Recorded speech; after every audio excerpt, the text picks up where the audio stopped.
crentes incrédulos.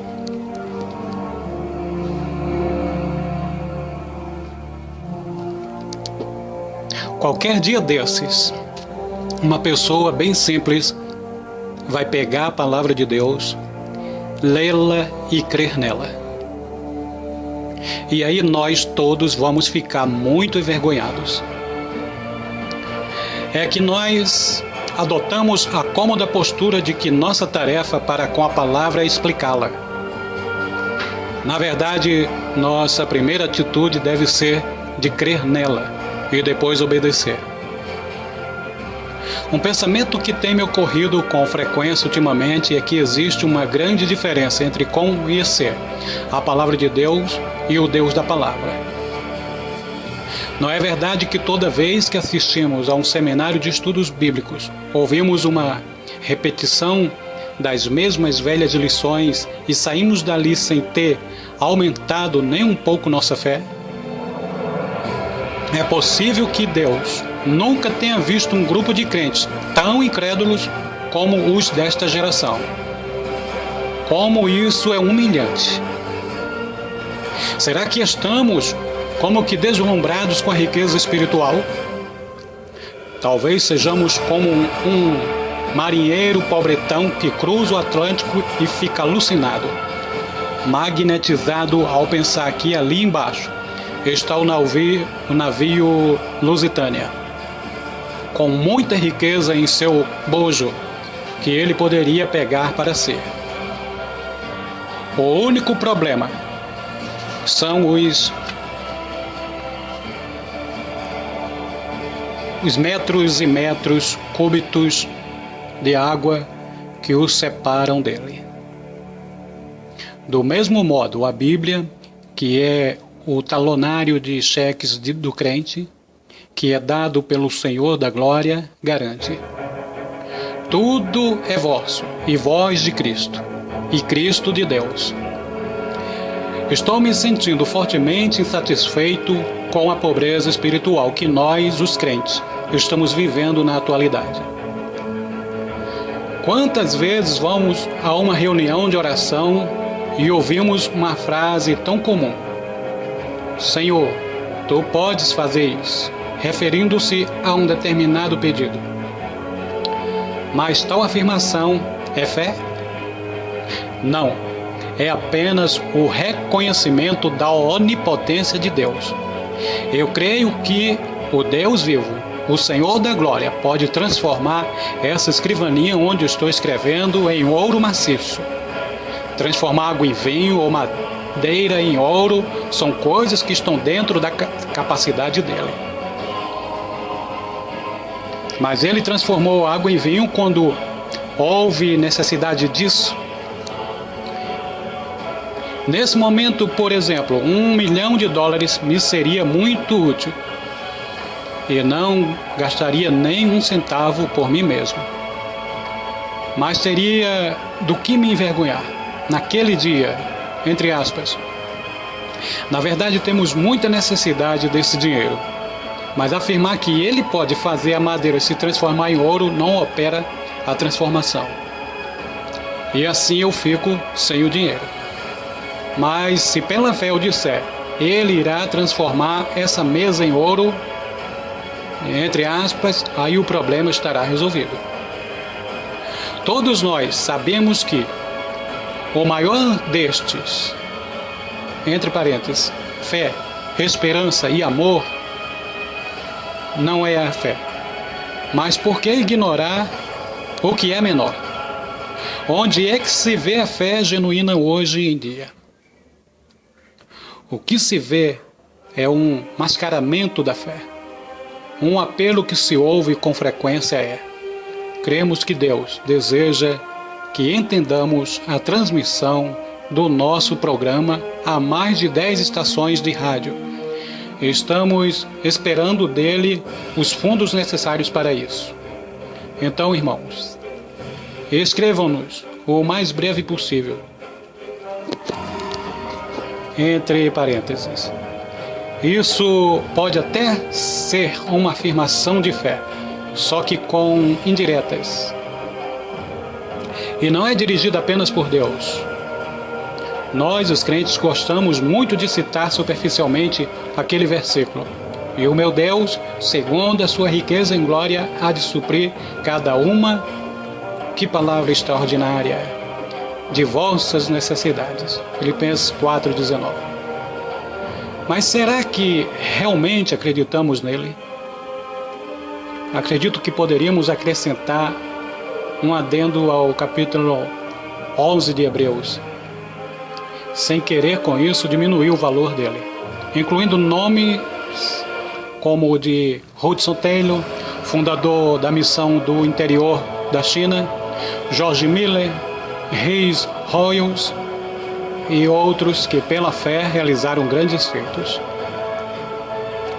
Nessa hora difícil que vivemos, estou ficando cansado de nossas conversas sobre maravilhoso e poderoso Senhor, quando nós continuamos ainda terrivelmente pobres. Deus abençoa é a nossa fé, não a sabedoria nem a personalidade. E a fé honra Deus, e Deus honra a fé. Ele vai onde a fé o coloca.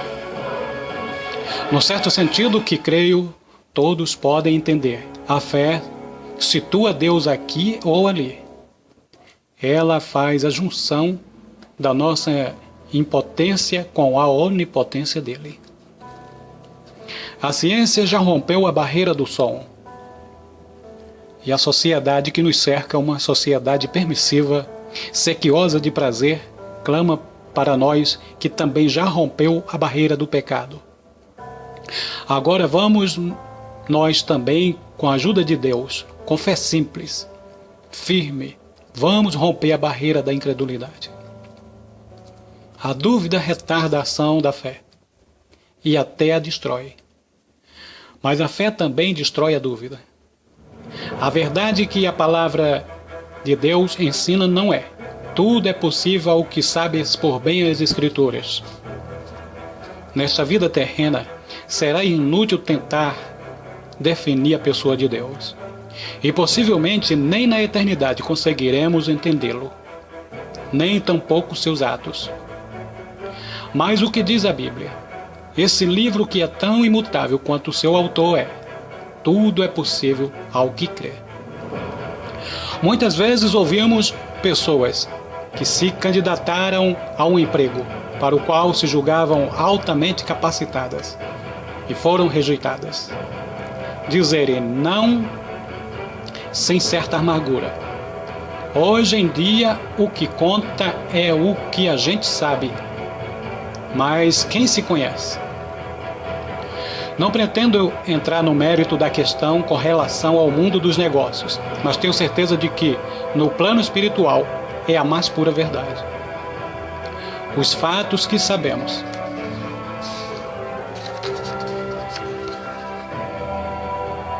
Sobre Deus, nesses dias, dão para encher uma biblioteca. Não queremos com isso depreciar o verdadeiro conhecimento, e menos ainda a sabedoria que vem lá do alto. Mas conhecer fatos sobre Deus é uma coisa, conhecer a pessoa dele é outra muito diferente. Paulo não tinha nada e, no entanto, possuía tudo. Que sublime paradoxo! Que abençoada pobreza! Esse grande homem era espiritualmente riquíssimo. O fato de estar edificando o reino de Cristo e de estar escrevendo os oráculos de Deus nunca lhe subiu à cabeça. E a despeito de tudo o que fez, já quase ao fim de sua carreira, ele diz: para o conhecer e o poder da sua ressurreição e a comunhão dos seus sofrimentos, conformando-me com ele na sua morte. O maior empecilho que existe para que os crentes transformem em realidade, diante dos olhos do mundo, as promessas de Deus é esse nosso desprezível ego.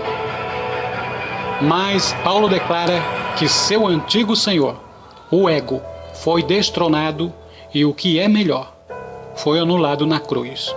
Gálatas 2:20. Então Cristo pôde ser entronizado em sua vida.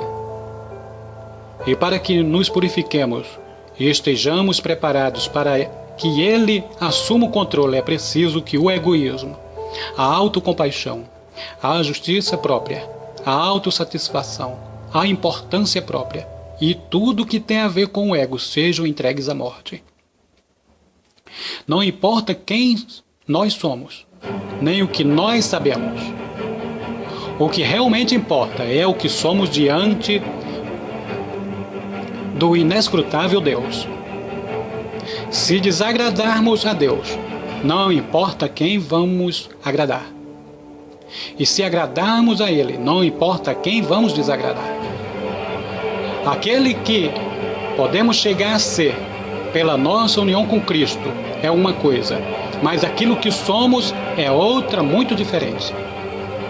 Encontro-me profundamente insatisfeito com o que sou. Se você está satisfeito, então tenha compaixão desse seu irmão mais fraco e ore por mim. Existe um tipo de fé que é natural, intelectual e lógica. E existe também a fé que é espiritual. De que adianta pregarmos a palavra se no momento em que a anunciamos não temos uma fé viva para comunicar-lhe vida? A letra mata. Entre parênteses, iremos nós adicionar mais morte à morte? O maior benfeitor do homem hoje será aquele que puder trazer o inestimável poder de Deus para esse cristianismo orgulhoso e sem poder que vivemos hoje. A promessa de Deus ainda está de pé. O povo que conhece o seu Deus se tornará forte e ativo. E se algum de nós conhecer a Deus, então, coitado de você, Lucifer.